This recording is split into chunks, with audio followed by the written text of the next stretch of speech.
Dr.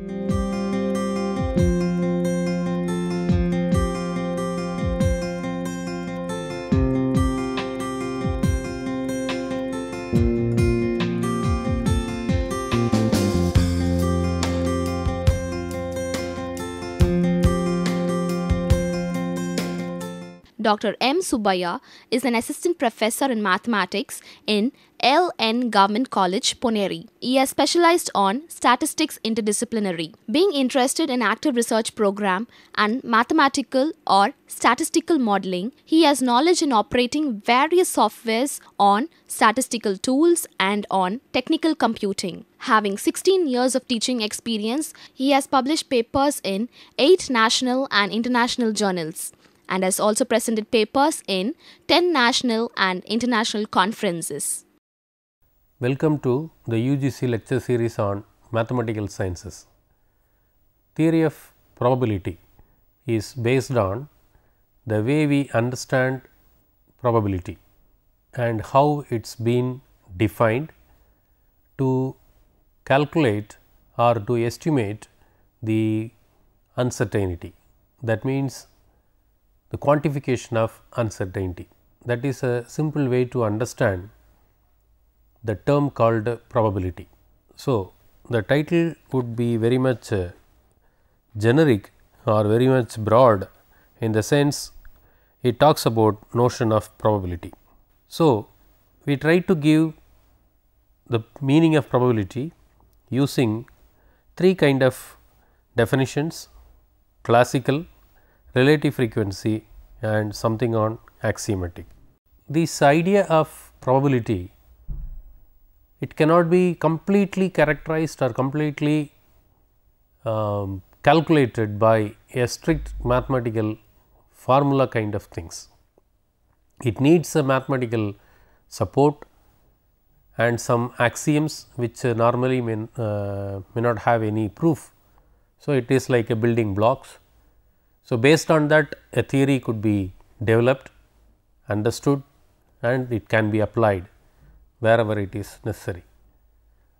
So, first of all, we try to understand under what circumstances these kind of signs would be helpful. Why? Because the idea is to unlock the uncertainty there.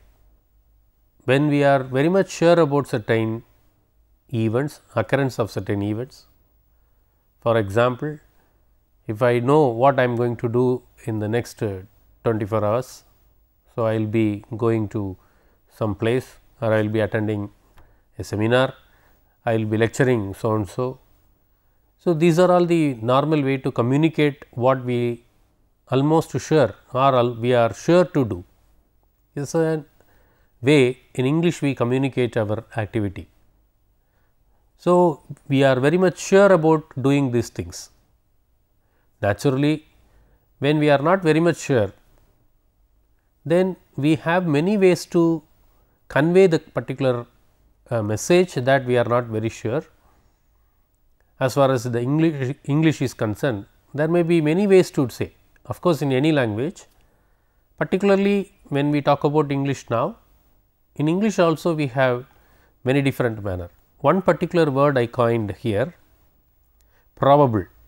So, this word probable is deliberately collected from English language, which we communicate now, is to say likely, most likely, odds.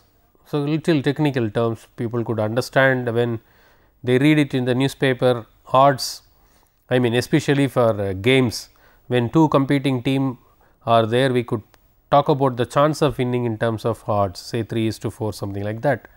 Expected, to be expected, anticipated, predictable, foreseeable, presumed, quite possible, feasible.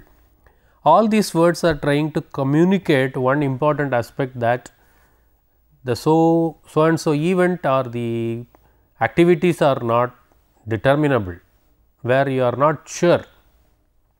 So, when we are not sure, we are having these kind of abundant words to communicate or convey our thinking, that we are unlikely to complete it or not, either way. So, when I say I am not coming tomorrow in deterministic form, I could say I will not come tomorrow. So, negation does not play any role here. So, whether that event happens or not.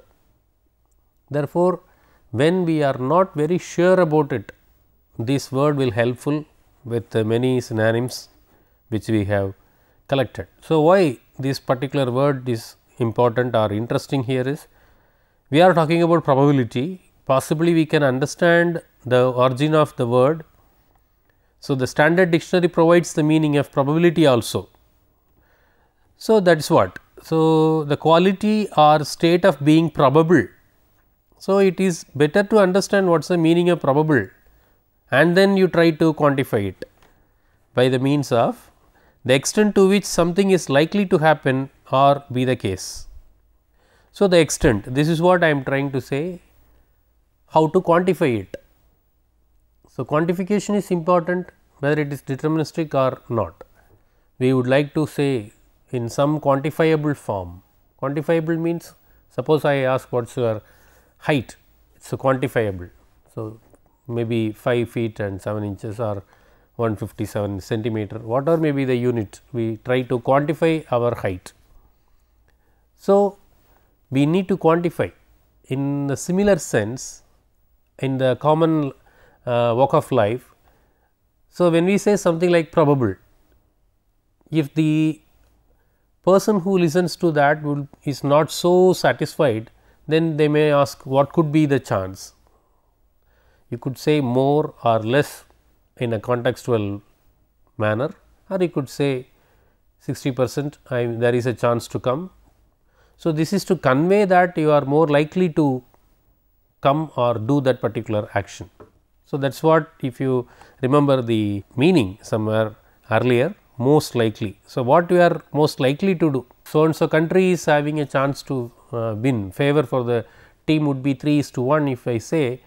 So, 3 times if the matches are played between them in 4 times, 3 times are likely to win. So, you are trying to say that the country A would have more chance by means of this number, say 3:1. That is another way of telling by odds. Therefore, the quantification is necessary by some means of computation. So, it cannot be very much arbitrary, it cannot be very much I mean without any rule, we could say. So, this arbitration has to be stopped.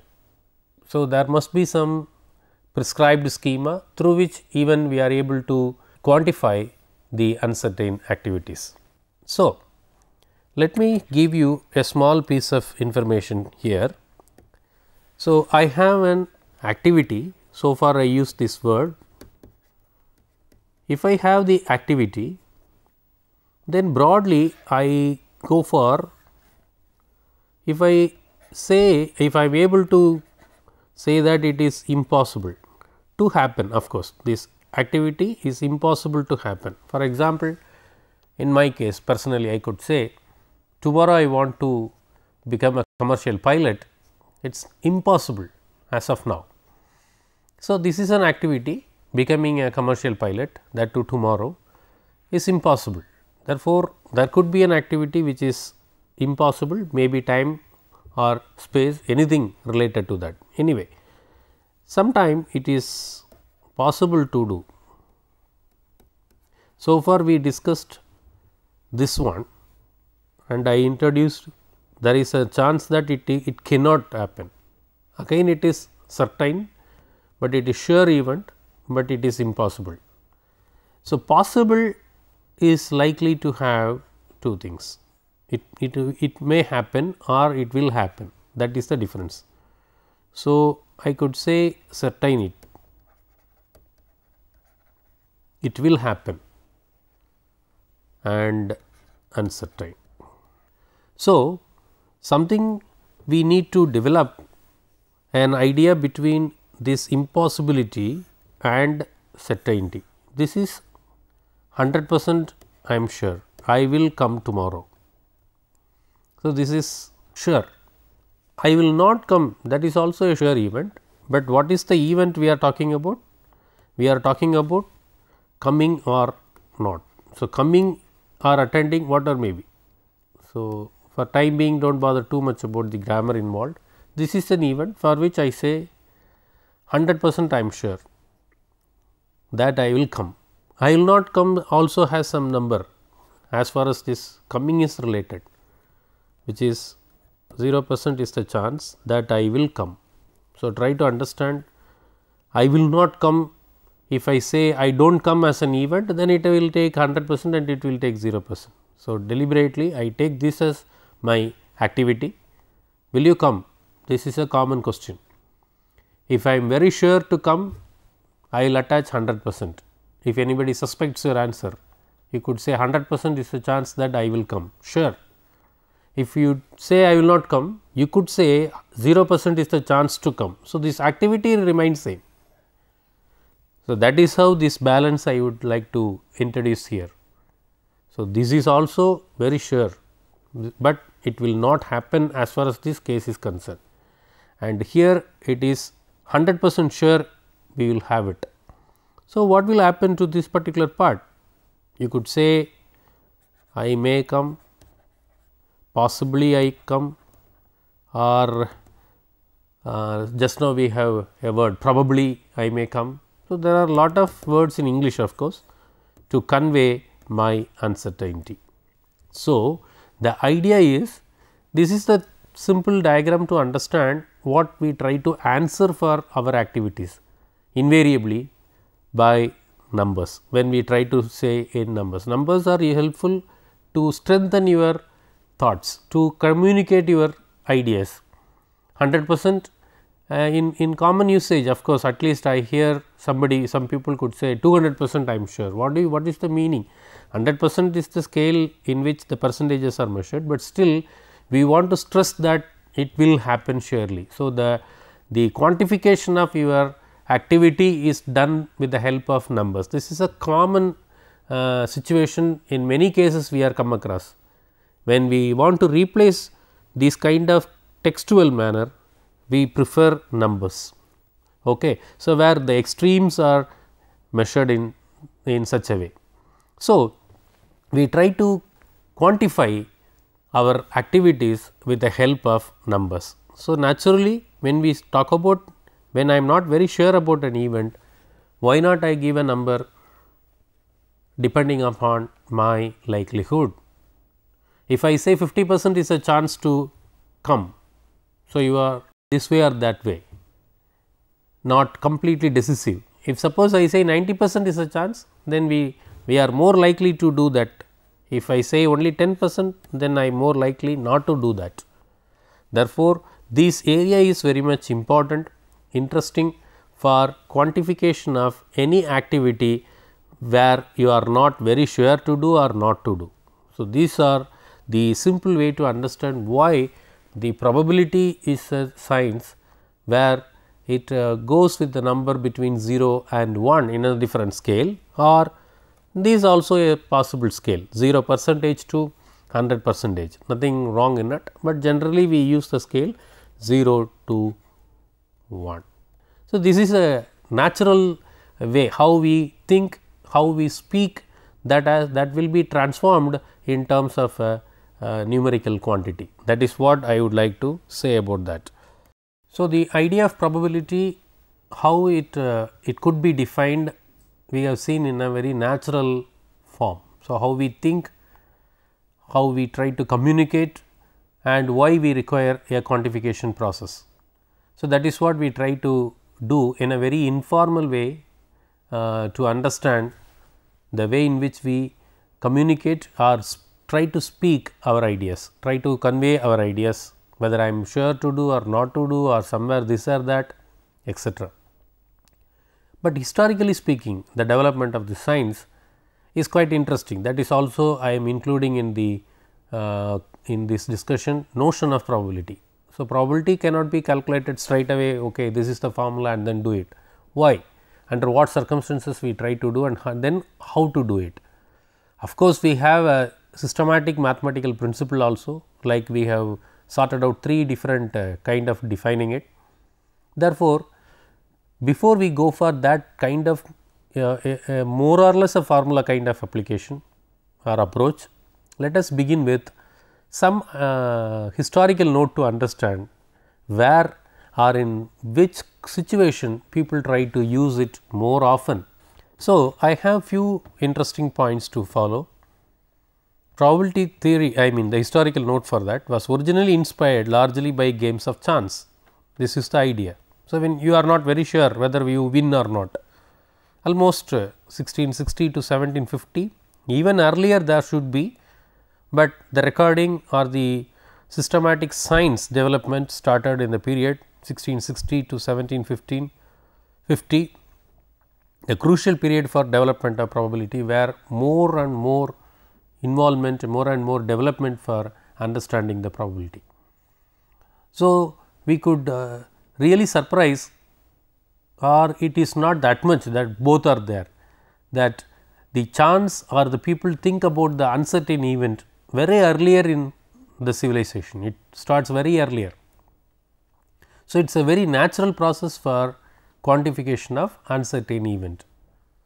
We shall continue after a small break from the history to the axioms of probability, where the mathematical support is completely provided.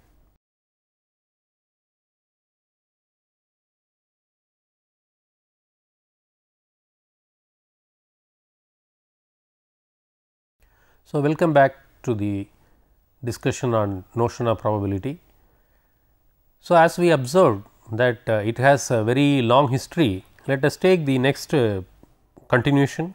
I have taken it from 1654 to 1665, also correspondence between the famous mathematicians Pascal and Fermat, which leads to many interesting development useful even today. Pascal's triangle, binomial coefficients, which are playing very vital role even today in many different sciences. So, this is the period where we can call it as emergence of probability. Then comes the contributions from Bernoulli in 1708, 1708, something he called a subjective notion. I will let you know immediately after this slide. Then something contribution into law of large number. Anyway, that is not been the discussion in this particular topic. Still, the contributions of Bernoulli should be recorded in this particular period. Then 1718 to 38 seen from De Mavius, then Gauss, Laplace, many people who have contributed something called mathematical statistics. So, that probability theory get into the shape of mathematics, that is what I was telling you. Thinking could be very early in human civilization, but development into a typical science maybe with the help of mathematical principles, what they called very late in the development 1715 to 1820, they call a science as mathematical statistics, foundation for that. In the 20th centuries, based on that principle, Gauss and Laplace have formed the foundation. We have many things based on that particular issue. So, field of mathematics emerged as a science because of the foundation of mathematical statistics, but there are many people who have, I have to name them, but not a very exhaustive list. Basically, the list is not completed in its form. Still, the worth I would like to mention them is Galton, Edgeworth, Fisher, largely contributed in the 20th century statistics, Yule, Pearson, Gosset or Studentis, Neyman, Kolmogorov, definitely there are many Russian followed from this school, Kolmogorov school, which we are going to define immediately now. What is the meaning of or what is the axiom of probability. So, it owes mainly to Kolmogorov's axioms, and definitely in a different perspective how he has contributed the theory of probability.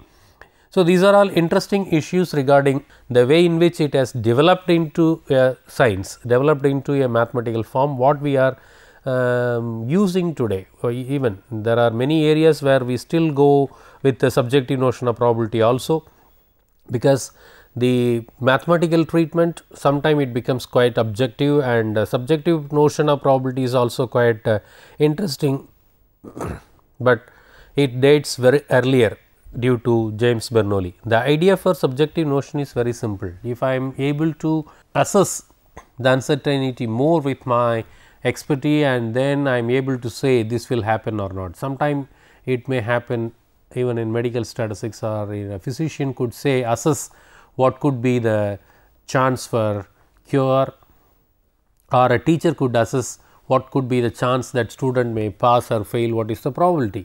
So, that kind of assessment or an expert opinion may not typically have some mathematical background, but it has to follow certain principles. So, the axioms of probability what we try to define now will be useful even for this kind of thought process, subjective notion of probability. It will be useful, but there are interesting debates and discussion is even today still going on between the way in which we define the term called probability, but the axioms are very much fundamental. Nobody can go beyond that.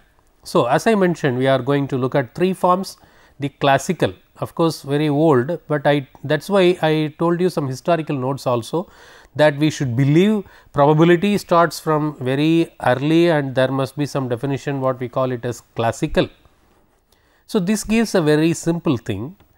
The probability of an event is the ratio what you are using as a formula, number of cases favorable to the number of possible cases when nothing leads us to expect that any of these cases should occur more than any other.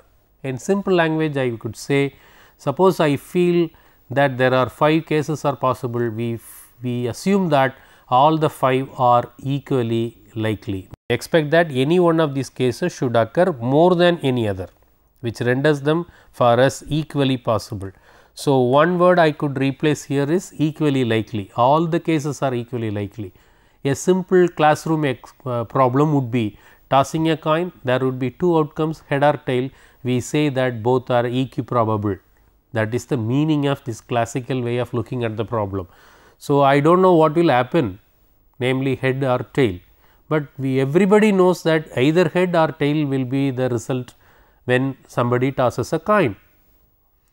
But so, the classical approach makes you to think that after these 2, none of them are likely to happen more, that means both are equally likely. So, this paragraph might be very lengthier, I have taken it typically from the definition. So, there may not be a full stop almost from the beginning, only at the end. So, a very long sentence, but still the underlying message is I expect that any one of these cases should occur more than any other, which renders them for us equally possible. So, all of them are equally possible. Sometime we take the second form, relative frequency. This is also quite similar to this, but for a very minor but importance, a subtle contribution over there, that says we have to consider a long run case. We have to consider when that particular trial is repeated more number of times. So, I have to wait. Probability has the limit of its relative frequency in a large number of trials. So, what is the relative frequency? Here is the count, number of cases favorable to the number of all cases possible. So, we try to find the ratio between number of cases favorable to all cases possible, but relative frequency gives you a caution. It is not so immediate, you have to do a large number of trials, but the question remains here, what is the real meaning of large? For a particular example, say an academic exercise, I told you when I toss a coin, 2 outcomes are possible, then head or tail. Just now we convinced that they are equally probable, then what the meaning of relative frequency? It says 1 by 2 as the ratio.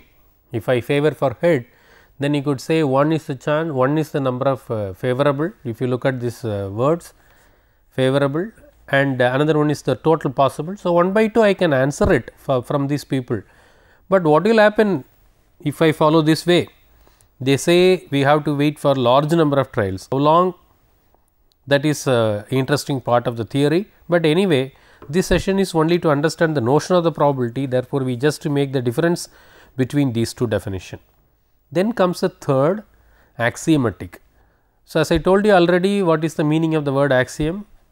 Something which does not need any proof or even you cannot disprove also. So, in this case we define probability as a function that satisfies 3 axioms.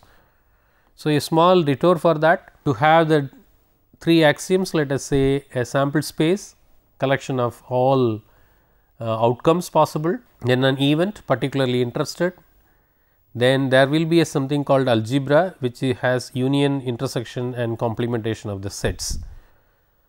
And these are all simple properties which I could recall from set theory.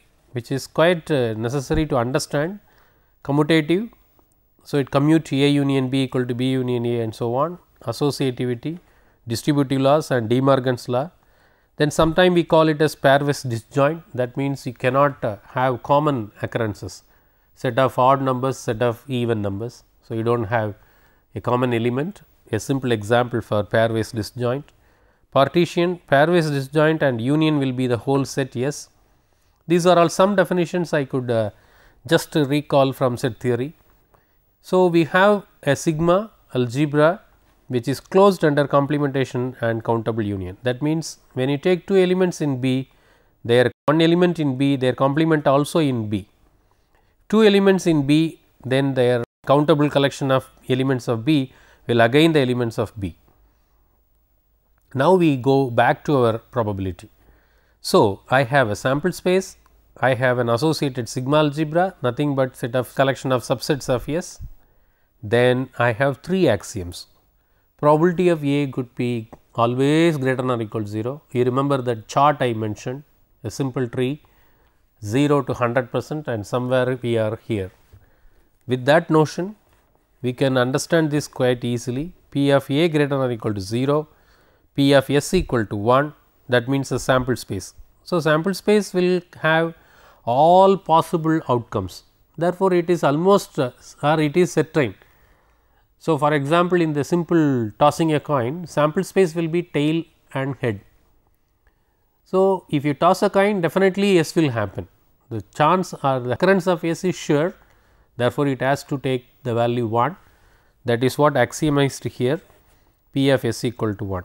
Then countable additivity. So, that is what we have mentioned here, countable union, B is closed under countable union. So, countable additivity is, sometime we have to use this rule cautiously when two sets are not having common element, that means disjoint, then probability of A union B equal to P of A plus P of B. So, I just make a simple example from the same tossing a coin, but slightly I make a difference. I take two coins for example.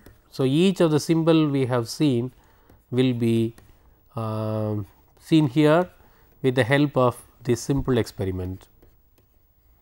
So, my experiment is tossing two coins simultaneously. It is not sure what you get, but only out of this 4 you will get. So, this constitutes what we call it as sample space, total collection of possible outcomes. Then I have an event which is my interest, one head. So, my event will have T H, H T. So, this has 4 elements, this has 2 elements. So, the whatever kind of definition we try to use, suppose I take P of E, favorable is 2 and total is 4, whatever the definition, very simple, but the meaning are quite related to the 3 forms, how we arrive. I arrived the solution in terms of axioms, but how do we understand? Classical straight away, all are equiprobable, I am assigning this probability, ratio of favorable and total. And relative frequency people could say a slightly cautious term, that this experiment has to be done relatively large number of times, then you could arrive. Axiom will help you to arrive quite systematically, quite mathematically all these things. Summarizing this entire point, what we have, the probability by definition it has to follow a simple ratio, that favorable by total, but that is not the systematic or a very much mathematical definition one has to follow. They have to understand that it follows a very systematic definition of classical way, relative frequency way and axiomatic way. We have seen some results on set theory. I have included certain aspect regarding the complementation also, that will be useful for solving problem in subsequent development of probability classes, but these are all some simple results we can develop. And one problem I have mentioned here is find the probability of getting exactly 2 heads if 3 fair coins. I taken exactly 1 head if 2 fair coins are tossed. I have extended to simply 2 heads if 3 fair coins are tossed. Nothing more difficult in this exercise. And third exercise is quite good idea about the history of statistics. In fact, whatever I have prepared a slide, I want to give as a reference from this particular essay, a brief history of statistics and in 3.5 chapters. In fact, the years I have coined from this particular material. So, any interested people could read the idea, so that how the theory of probability, the notion of probability has been developed in the scientific literature, and then how we try to interpret that number. That is more important at the end of this particular session. Calculating probability is still, there are a lot of things to do that, but the session says it is a notion of probability. Therefore, I emphasize where it has started and in what way we are supposed to interpret it so cautiously. The numbers are very small, obviously from 0 to 1, but the idea behind that number is to be interpreted in a more cautious and correct way. That is the takeaway from this particular session when somebody talks about the notion or the idea of probability. Thank you.